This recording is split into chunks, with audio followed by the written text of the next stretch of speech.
Hello. Today we're going to start working on our portrait image.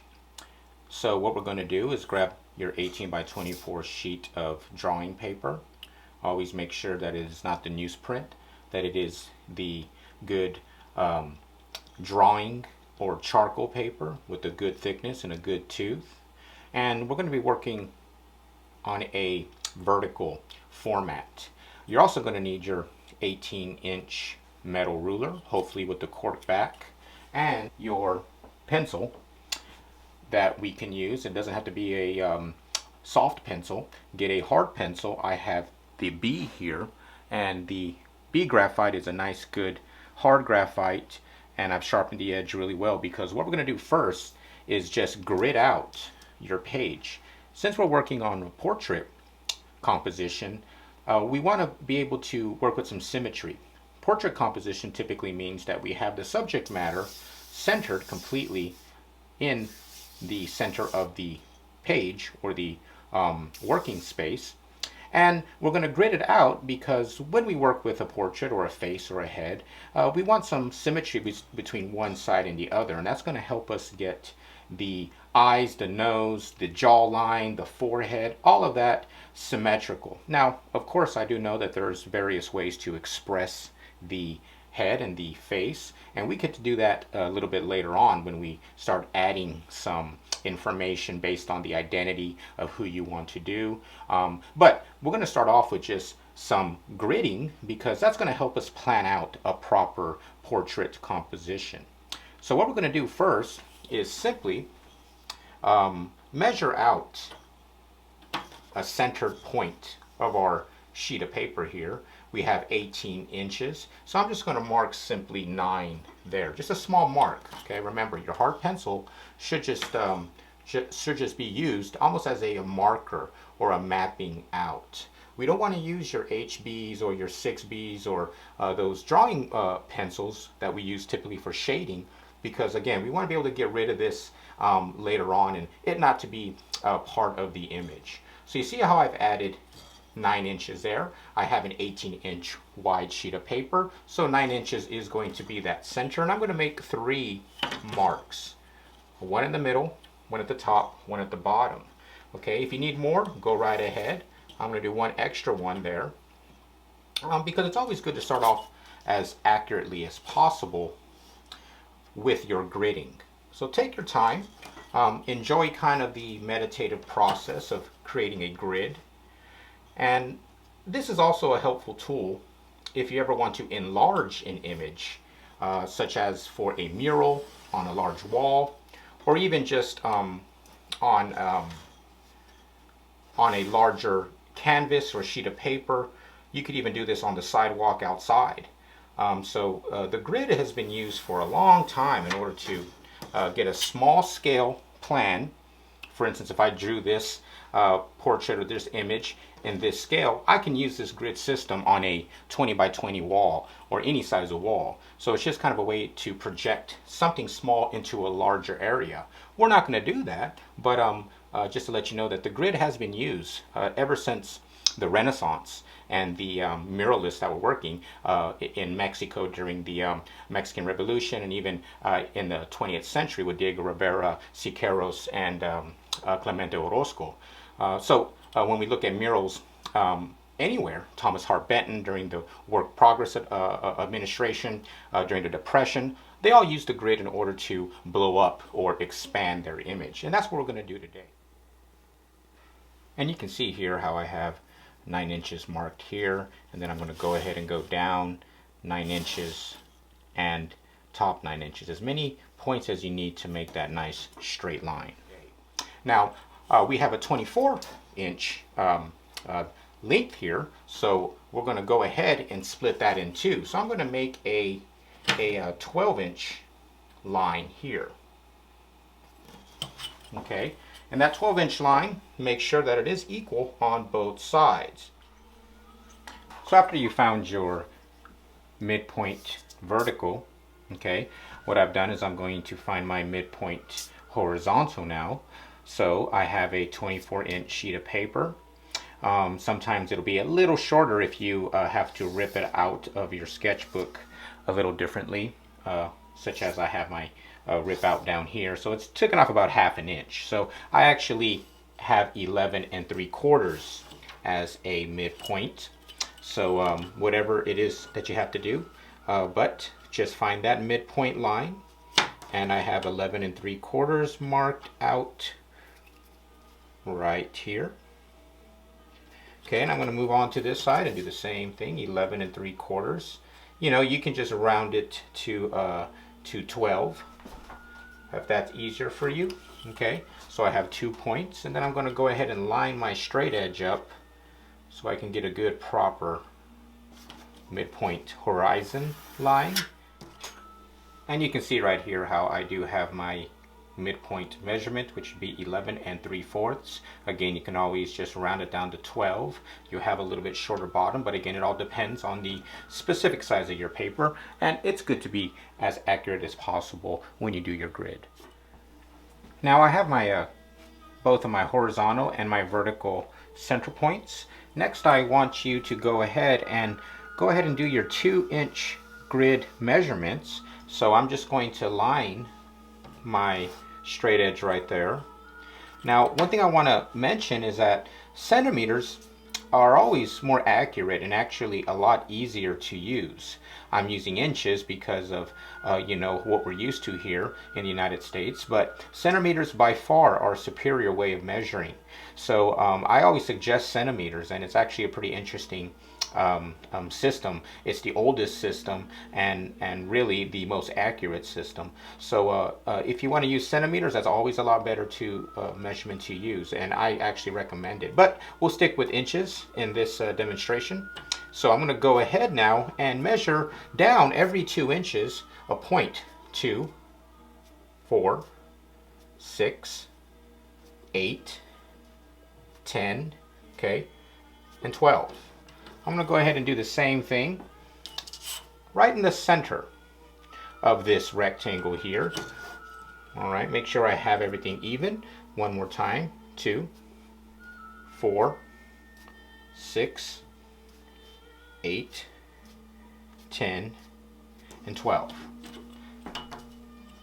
Over here, same exact thing. 2, 4, 6, 8, 10, and 12. All right, now I can go ahead and line my points up, make sure they're as accurate as possible. Okay, and a gentle mark. I'm not digging in with my hard B pencil. I'm just kind of laying it. So it's a nice dry mark, so I can get rid of it at any point. You want to be able to, at some point, not see the grid, but then again, it's your drawing. So if you like your grid, some people like a system back there. I like to draw a lot, so construction and scene construction and the work that I have to go through as I'm drawing, sometimes I like to leave it there, so it's really up to you. Okay.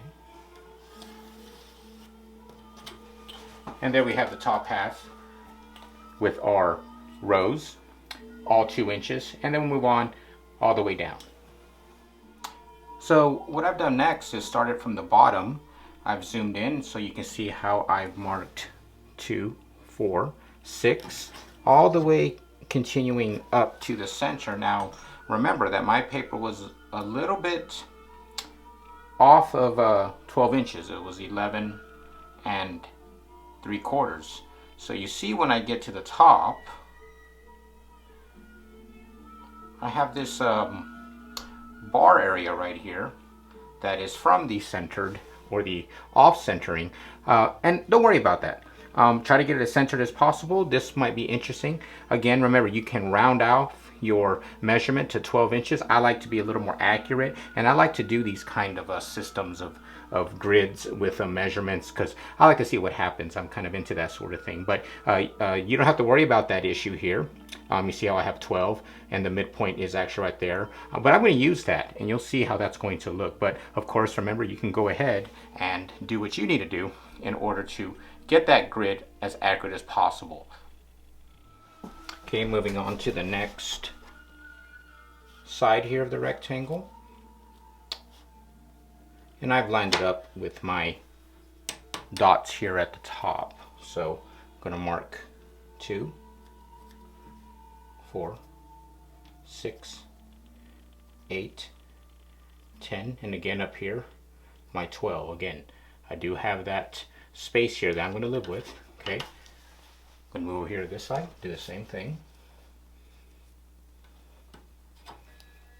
2, 4, 6, 8, and then let's go ahead and connect the dots.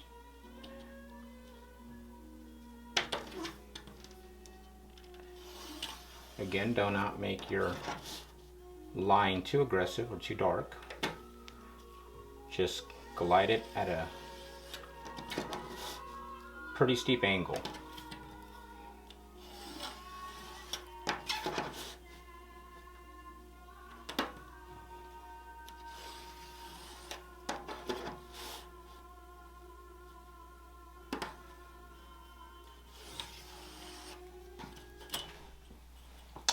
So the last step to finish our 2" by 2" grid is to go ahead and do our 2" horizontal measurements. So I'm going to start up here with 2 and do the same thing. Mark every 2 inches.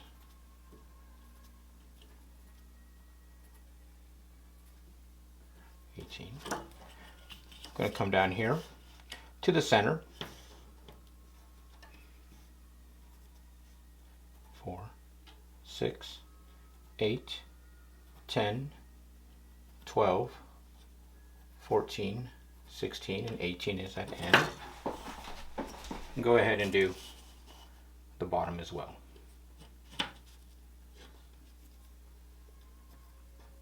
4, 6, 8, 10, 12, 14, 16, 18, and simply just start to connect my lines.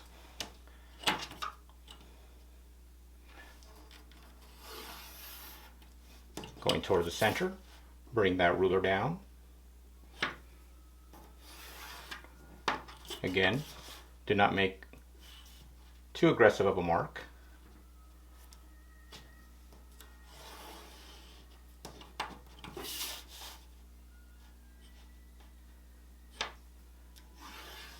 And again, I want you to always stand back and take a look at your progress, and do not rush through any part of these processes here, because it's that sense of craft that can make the end product or the end drawing enjoyable, but also the process of drawing is enjoyable when you respect the craft element.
And it makes me think about how powerful the grid is as a system, as simple as it is, and as common as it is, meaning that we see grids everywhere.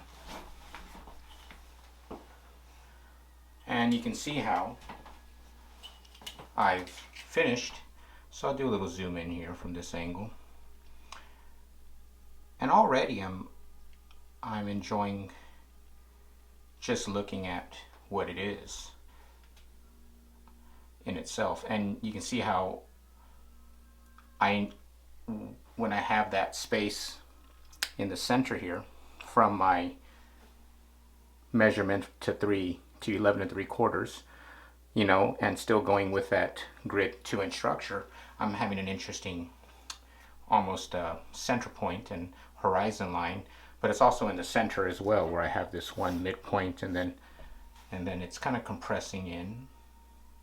So even something as simple as this, be sure to step back and enjoy what you've done. It's really important. So we are done with our 2-inch grid, and then next we can start to begin to design our portrait. Now we're going to start off with just a simple structuring of eyes and maybe some features, but again, I do think that you looking at some references of maybe yourself in a mirror and just observing yourself as a portrait or how your face is structured is going to help you come up with some ideas later on. So here we have the self-portrait by Frida Kahlo, titled Self-Portrait with a Thorn Necklace and Hummingbird, 1940, oil on canvas. And we can see how this portrait composition here is very similar to a grid structure, or is a grid structure. And in the next image, I'll show you the same painting with a grid overlapping. But what I would like you to do is to try to design or think of a self-portrait, a direct gaze self-portrait, meaning that the person or whatever it may be is facing towards you. And we'll be dealing with different angles of portraiture later on. But this first one, we want a direct straight pose, such as this one here, which is, as you can see, a very dynamic, very powerful, symbolic image here of her. And I want you to think of things like that too, because after we are done with the initial linear line drawing of your self-portrait or portrait of whoever, then we're going to have to think about some symbology that we're going to add, such as clothing, some sort of background. And you can see here there is a plethora of that symbology. Frida Kahlo was a very, very a personal artist in a sense of what she spoke about and what she drew and what she painted. She did most two-dimensional work. She was the spouse, partner of the world-famous muralist Diego Rivera. And this particular image was done after their separation. They separated many times in their marriage, but eventually ending up back together later on in life. Actually, she died before him. So what we're seeing here is symbology based off of, it's all up interpretation, but based off of probably that situation or that sense of torment that she was feeling. So I want you to think of, symbology. It doesn't have to be something so dramatic as the always dramatic Frida Kahlo, but you can see how there is a spider monkey in her background, and that was a gift that was given to her by Diego Rivera. And, this might symbolize a lost love or some sort of connection. Of course, we have the crown of the necklace of thorns, which is very projecting of Christ, and the crown of thorns, the hummingbird, a symbol of good luck in a lot of indigenous cultures. And of course, the panther in the back, or the black cat in a lot of indigenous culture from Mexico, is of negativity or death. So let's go on to the grid.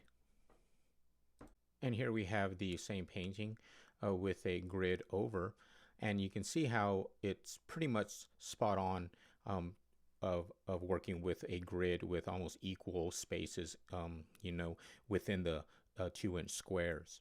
And we're going to design our portrait bust like this. And remember, it can change at any time. It can change while you're drawing the length of the jaw or the width of the eyebrow. It can always change because we're going to start off in in graphite first, and then we're going to move on into mixed media that hopefully will be of your choosing. Hopefully, after you get a sense of the structure, the overall portraiture composition with this type of symmetry and balance, then you're off and running. You're hopefully have as much information and that you need, that you've thought of as you were doing some of these process-oriented steps, and you just can't wait to get into some of the detail in the background. But again, we're going to begin right in that center, right in the center of that forehead, the third eye, and then we're going to start with the eyes, and then you can see how there's ears. And of course, I don't want you to copy a Frida Kahlo or this particular painting, but there is nothing wrong with you finding an image or even using this type of image here,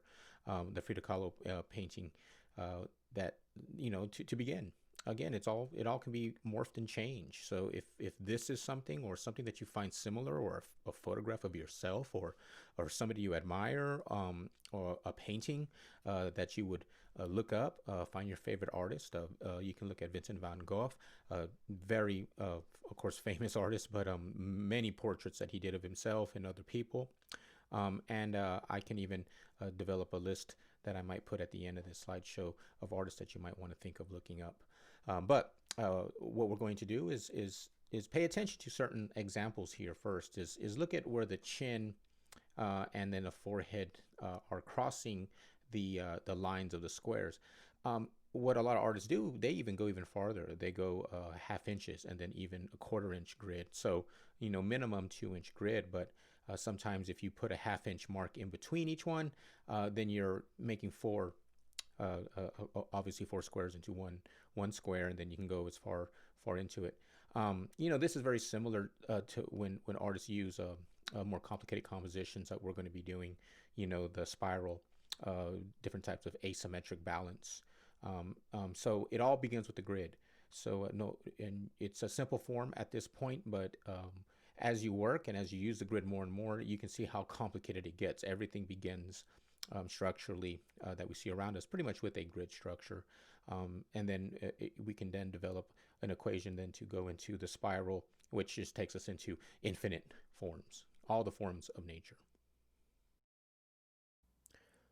And here we have a beautiful drawing by Vincent Van Gogh titled Portrait of Postman Joseph Raulin, 1888, ink on paper.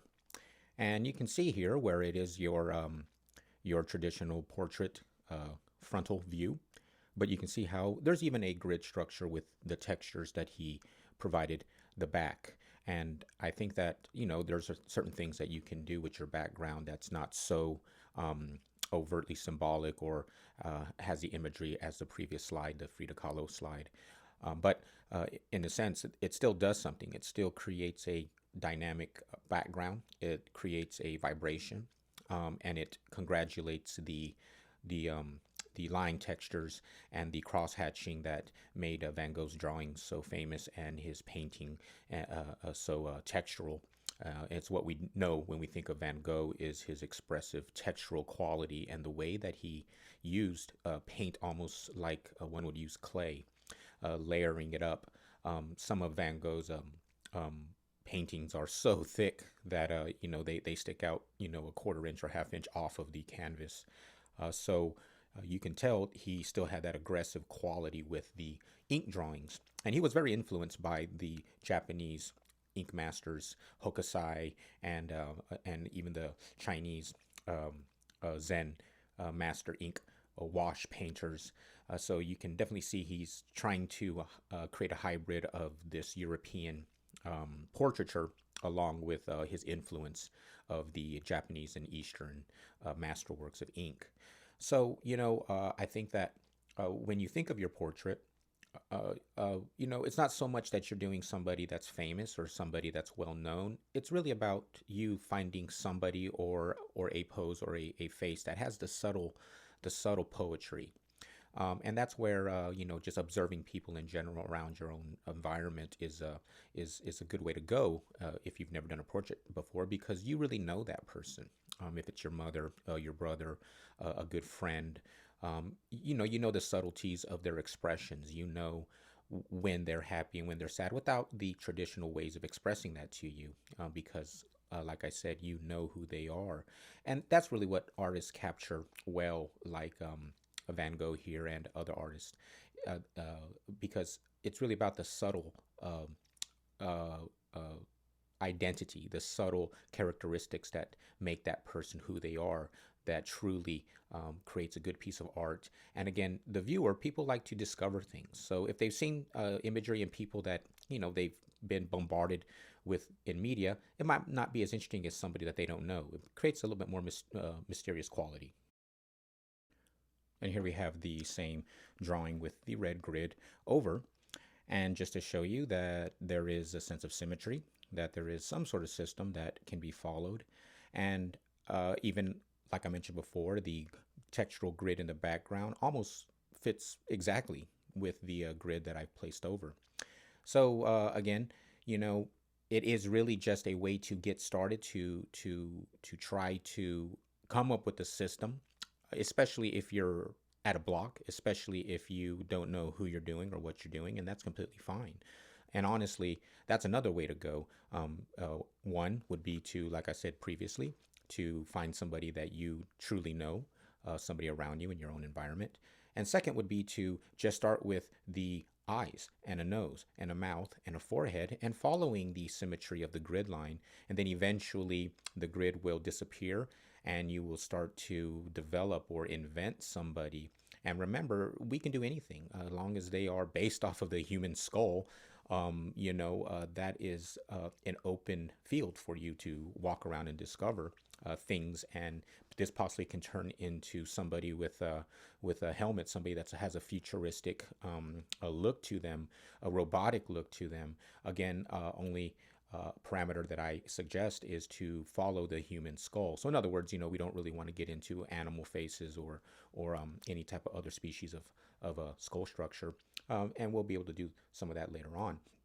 But again, you can see how there is some sort of symmetry with the beard, and of course the eyes are a little off. But again, that doesn't matter. That creates a character. That creates the certain identity of this particular person. So only use the grid to a certain degree, and then hopefully it'll disappear, and then you're off and running. And here we have a beautiful charcoal drawing by the artist Charles Wilbert White titled Paul Robinson 1943. And it is not your straight gaze or straightforward pose that we have seen in the previous two images, but it's direct enough. It definitely does have a presence that the figure is looking straight at you. But of course, the ear is showing, so it is slightly a tilted pose. But we can still grid it up, and this is still possible for you to do too. So let's say that you do want to uh, uh, tilt the head at an angle just a bit. Well, go right ahead. Again, it's your drawing. These are just basic parameters to get people started, because a lot of time that's the hard thing to do, is to just begin. And using some of this math and these compositional formulas, really help you. But in the end, hopefully it just becomes your own idea, and the grid will become something that you can just use subconsciously, and you won't need to actually have the grid on your paper.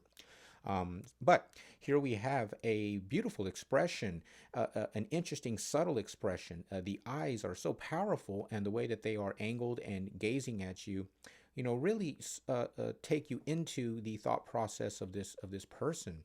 And also, there is the unfinished quality of the suit and the tie, and the beautiful line quality that it provides. This contrast between the tonal forms and the very contrasted lights and darks, and then you have the complete opposite with the suit and the tie, where it's linear. It's just a line drawing. It's just a description, and then the viewer can then fill in the blanks and decide what color they want. So it's almost like a way of participating in this drawing, but still a very powerful image. You see the contrasting shadows on the forehead, the cheekbones, the nose. It really gives it that three-dimensional quality. It's coming out at you. And that's all because of the formula of tones and values, and really understanding that. And I really want you to try that, since you're going to be beginning with the graphite and charcoal medium. You can really try to enhance some of these darker tones and really express yourself in just lightness and darkness. And then, of course, deciding maybe you don't want a background. Maybe you just want that image to be solely anchored into the face, into the head, and then just have, minute information around, and such as what Charles White has done here with the suit and tie. Again, providing a way for the viewer to participate with it, to decide what color it is, what kind of texture that suit is. And of course, it does frame the portrait very nicely in this drawing. And here is the same portrait with the grid over. And again, you can definitely see some sort of a system where the eyes are almost pointed center within the cross section of the four squares. And also the ear and the top of the eye, or the eyebrow, are all within the same horizontal line. Also, you can definitely see the shoulder, the back left shoulder, how it's almost just a direct straight line all the way to the bottom of the earlobe, and then that 45-degree angle going directly down, almost crossing the square where the signature is, right at that point. So, again, really is just to help you build, construct the bone structure. And then what would happen after that is then the expression would come in. So always remember that there's a foundational composition or structure to these types of drawings. And a lot of times we don't see that as the viewer when we go look at the final pieces in museums or even online like this. We're looking at all the detail and the master work of the shadow and the expression, because it's all fine-tuned into one image, and a very effective image that then enters your subconscious mind, and your thoughts immediately begin to remember situations, memories, and ways in which these symbols and these forms affect your psyche, and how you then begin to develop a narrative pertaining to your own experience with a portrait like this. But as an artist, and what a lot of artists do know and do see, is the construction.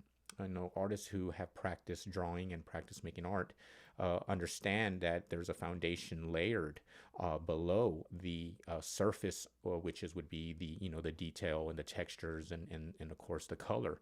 But underneath all of that is a foundational structure, and you can see it here. You can see how that grid definitely just centers that nose, and the center point of that four squares from the eyes and the nose, it just lies directly onto the center of that nose, right in between the eyes, the third eye part. So, again, it's accurate, and it's there, and following these formulas will help you design your own portrait. And here we have a more classical portrait bust by the artist Albrecht Dürer, titled Self-Portrait, 1500, oil on panel. And he's using the classical chiaroscuro light technique. And chiaroscuro is defined as the use of strong contrast between light and dark, usually bold contrast affecting the whole composition, almost as if something or the subject is lit by candlelight, one strong light source, and with that background being completely blacked out or darkened to really emphasize the drama of the subject matter. This technique was really prominent during the Renaissance with artists like Caravaggio, Raphael, and even the world-famous Mona Lisa is really considered the same lighting technique. And, it is a very detailed work. It provides everything that the viewer would need as information, even down to the fur and the hair. Every lock has been represented and highlighted. It's glistening. And Albrecht Dürer was a very, very at the time famous artist, and he really knew it too. He was kind of a self-proclaimed art star, and which is why you see his signature, the AD, at the top there on one side, and he put that everywhere. So really kind of branded himself as a master artist, and rightfully so, because he was well known for his printmaking, his lithography, and his etchings, where you do these really small scale. At the time, they were pretty small because the metals that you would need to use to etch were very expensive in that time. And he would have these really detailed imagery with so much complicated everything from geometry to landscapes. So he was really a craftsperson in a sense of his skill level. And that is something that you might want to try too. Some of us don't want to do the more expressive, kind of more modern way of making art, and try a more a classical way. Look at the hand, the symbology within the hand holding on to the fur. You get the sense of texture, the sense of feel, and then again, what is really the more important subject here is really not the face. It's everything around the face. The face really glows, but you're really in all of the detail of the hair and the fur, and the textures of the folds of the fabric. So it just depends on what you want the viewer to pay attention to, what you want to emphasize. Sometimes it doesn't really solely lie into the gaze of the face, but something like this Juror's piece really does it all. It provides the viewer everything they need to experience. And here is the Albrecht Dürer self-portrait painting with the grid over it. And what's interesting about it is that it's very similar. I mean, the first thing people probably try to recognize or think that they're looking at is a classical image of Christ, again, which kind of speaks to the ego that Albrecht Dürer had, even with the vibrancy of the light and all of that. So that's interesting in a sense of how that composition does work with the almost pyramid or rectangular structure. If you simplify the hair, the top of the forehead down to the shoulders, that's definitely just a pyramid structure, and that's a very powerful a symbol of power, of dominance in a way, especially since the pyramid is the strongest architectural shape that we know of, that has been used throughout the cultures, throughout the world, of course. So again, it helps you break down some of that structure, and that's intentional. Artists, especially at that time, knew that subconscious symbology of that shape. Even though on one side of the painting here, the hair is very drowned out by the shadows and tones, but it's still there. You still see a resemblance of that highlighted little lock of hair on that side, of the dark side of the tone, and that contrast between the light and dark, is very symbolic too, in its symbolism of the yin and the yang, or the light and the dark, and good and evil, and all of that type of stuff. So you can really see how you don't necessarily always have to create specific symbols to say certain things. Sometimes it is coded in the composition, such as this piece here. So that triangular form is very dominant. It's very powerful, and it creates an extra sense of symbolism, and that might be subconscious, but it does support everything else. It supports the detail, the masterwork, and the craft technique of Juror's ability.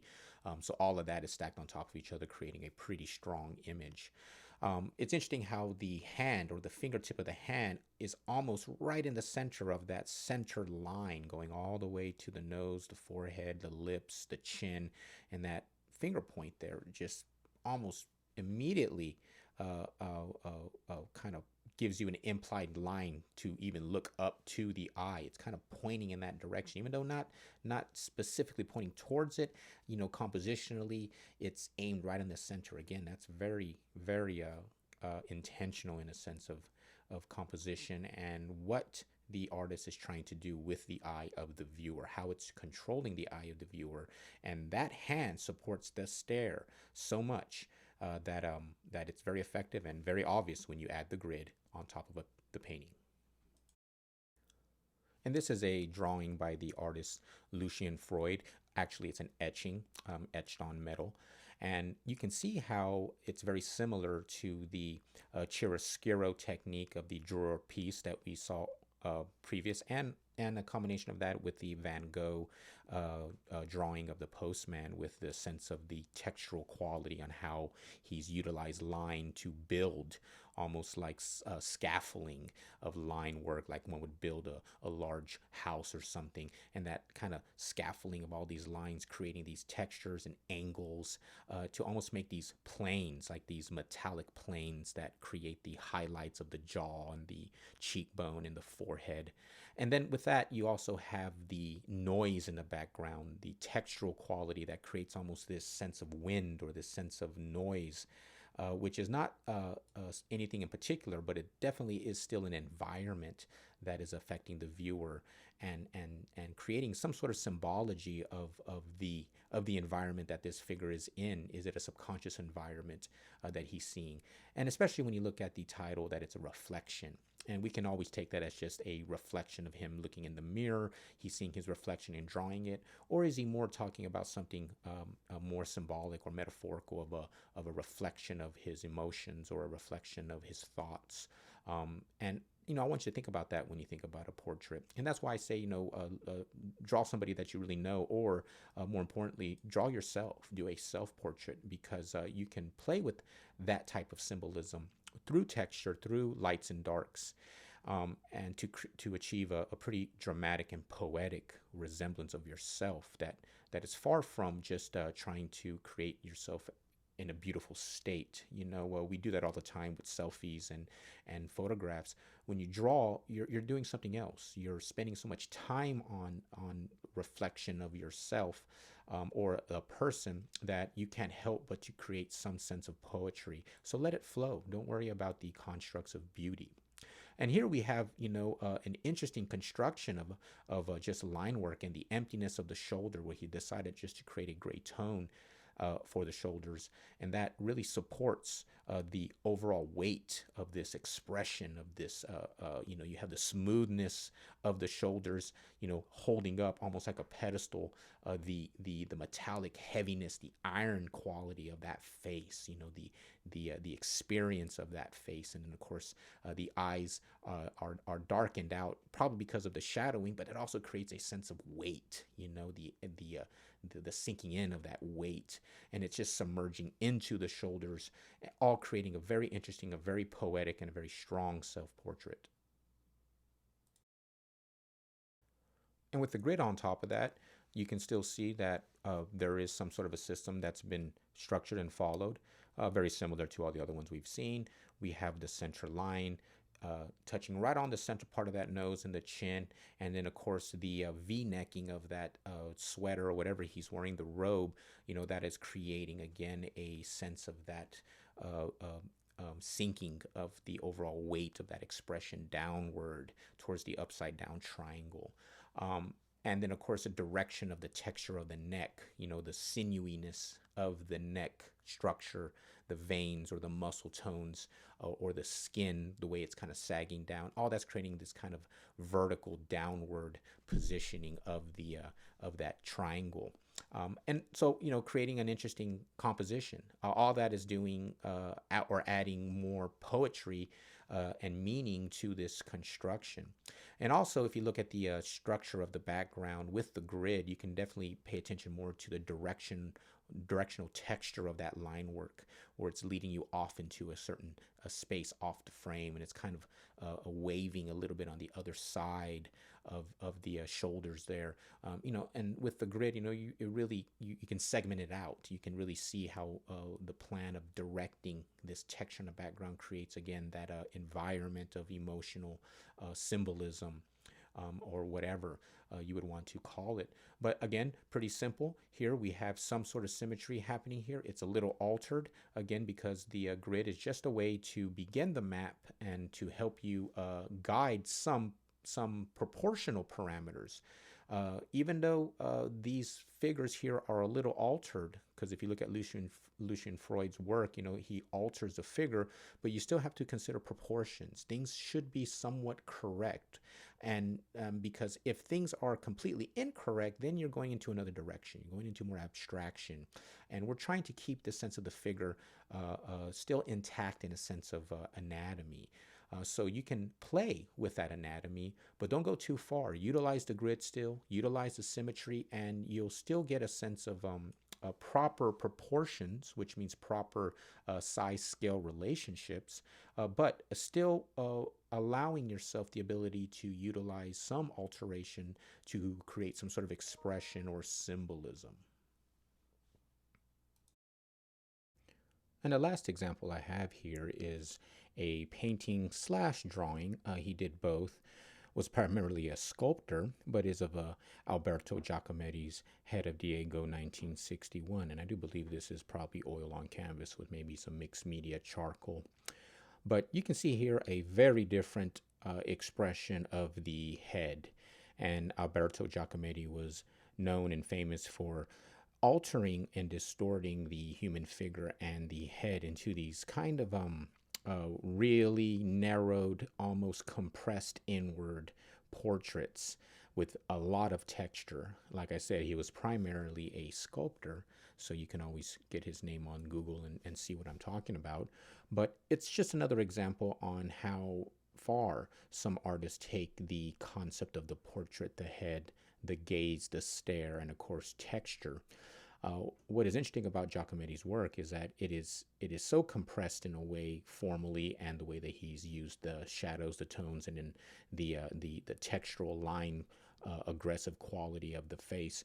But he's also created a sense of space, and the space around with the square rectangle framing the whole drawing.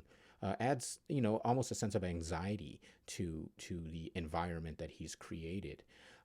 Alberto almost always drew the same people throughout his career. So if you look at his drawings online or find his portfolio, you'll see that it's either of his wife or his brother.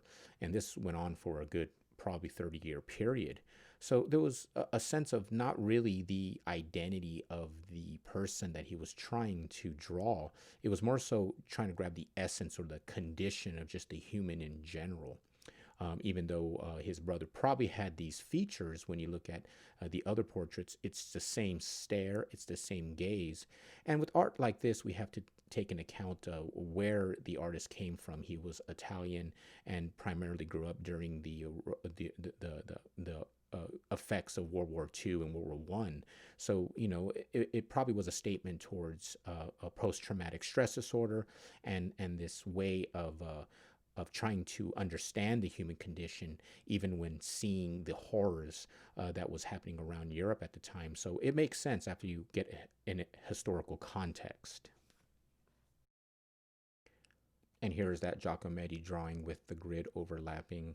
And again, we can see how that whole head is only encompassing two of the squares. And, that compression, again, really adds to the anxiety and probably what Giacometti was trying to, represent with his work. So again, I'm showing this at the end because you can see how far you can take something so recognizable as the head, and how many different variations there have been. Again, it is the most recognizable form to the human species, is this portrait, is the concept of the portrait, the concept of the head. And there is still plenty of room to be part of that discussion. So I want you to really think about it in those terms, to be part of this conversation that's been happening for so long of the portrait, of the human head. Every emotion that we understand and know from being a child all the way up to our elder years will be in the eyes and in the facial expressions of those around us. It is our means of our primary means of communication. You can be silent around somebody and truly know what they're thinking and feeling just by the minute expressions and movements of their face. So really taking it to a whole other level. And I want you to really think about it in those terms. Try to, again, find these artists online and go into their background more so, and see if you can find some more images that speak to you. Or it can be photography, or it can, like I said, be people just that are around your area or around your environment that you can take so much information from and use them as metaphors to try to develop a statement of the human condition based off the face. And of course, you can always just go with the simple concept of beauty. Just what do you think is beautiful and who do you think is beautiful?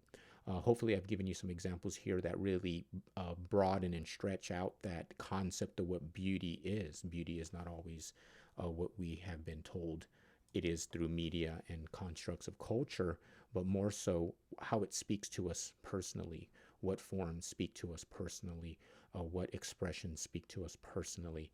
And I really want you to try your best to take it that far. But begin with the grid, draw that out as accurately as possible. And if you're stuck, just make 2 dots for eyes, make a point for a nose, and let the process build it for you. Because if you rely on your imagination, then everything that you've experienced in life will come into play and begin to help you with developing your portrait. So hopefully those images that I showed you helps you with some ideas. And what we're going to do is, this is going to be a 2-part video. This is part 1, so I'm not going to go into completely constructing the head, but I am going to help you get started really fast.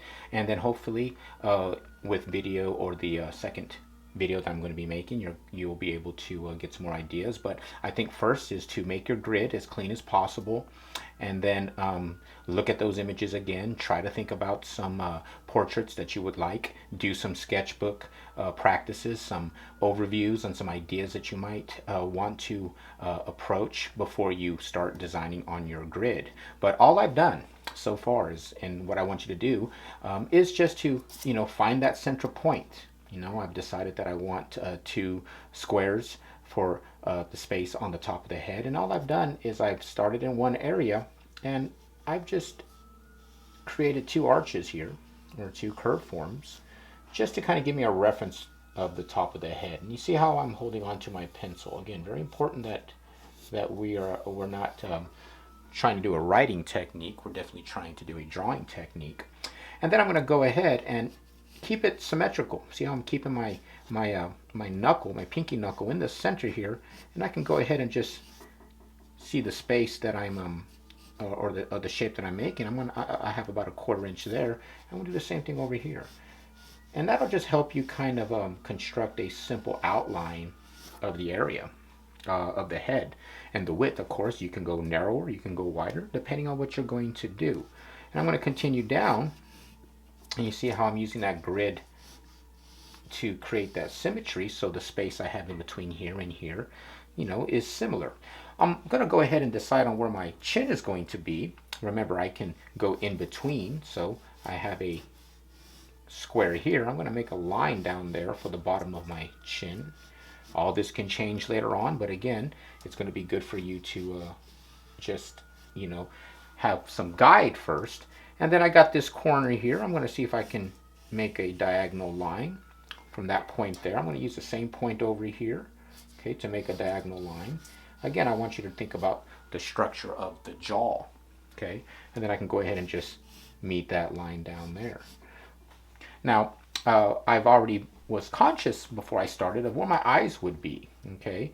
Now, remember, you can grid this up even more, so I can go in there and add more grid lines if I want to, but I'm going to go ahead and just guesstimate that that's the central point between this point and this point, and that's the central point between the two, and I can just gesture, just 2 eyes there. Just a little bit of information. Right here, I do have a point where I think my nose would be, depending on what you're doing. If you want a longer nose or a shorter nose, whatever you want. But I'm just going to make 2 references of some nostrils right there. And as simple as this is, it's going to help me and you get started with what we want to do. So that's the first step right now, is really just to grid out your paper and then go ahead and do some light sketches to already try to define some edges to create a linear drawing. You can go as far as you want, but I will be doing a second video, a part 2 of this portrait composition and the grid, and then I will continue on with some more detail on how I would approach a portrait bust. Again, what I'm doing is just showing you how I would approach. You can follow my technique as much as you want, or you can just take what you need and then proceed on with your own creative ideas. Here is the part that I want you to start off with, again, this is going to be a two-part video. This is part one, and you are to develop your grid as accurately, as tightly as possible. And then you see how I've just added a line with some measurements here using the grid, so I have equal spaces from the temple line in between the eyes to those vertical lines there. Same thing with the nostrils and the mouth. And it's just a good way to begin. Again, this is going to have layers of charcoal or watercolor or whatever it is. So make sure when you do your outline and your initial design that you're drawing pretty lightly, so you can get rid of it if you want to. You can see here where I've added some lines to split these two squares here, so I measured the halfway point, so I know that my eyes are going to be placed accurately, or as accurately as I want them to. Again, this all depends on what your design is going to be.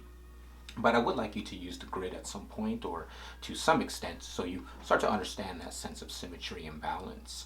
And you can see how I've decided to separate my eyes pretty far. It doesn't have to be completely anatomically correct. Again, I'm going to add some information here, but I like the way that looks. That's giving it a sense of I don't know, another world or another realm, or just a different type of character that I like.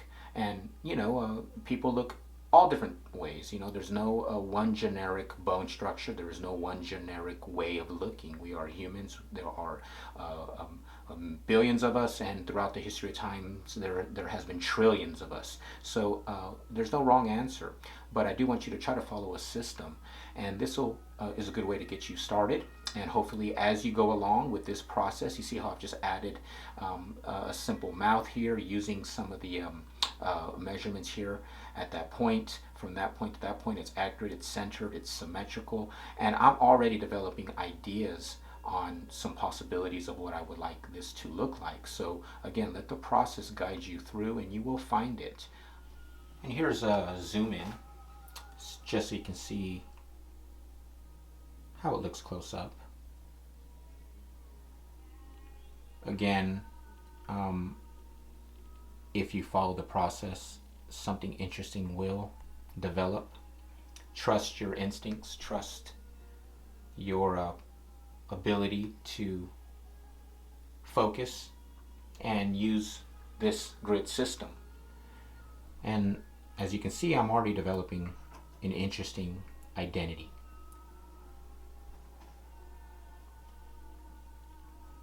Don't forget to always step back and look. Look at your progress. Give it time to soak into your own subconscious what you have done, and allow the drawing to speak to you. Again, that is very important for all of us as artists to do, is to allow the work and the traces of our marks, the traces of our thoughts, because that's what these are. They're traces of moments of thought. Allow them to speak to you and to guide you to the next step. I really hope that you all come up with some interesting ideas. I hope that this demonstration and this video has helped you with some defining of the portrait, and how artists have used the portrait, and how important still the portrait is for all of us to be a part of that discussion on the human condition and the face, and how powerful the face is. And still to this day, we can find some unique angles and some unique ways to express something so common and something so recognizable.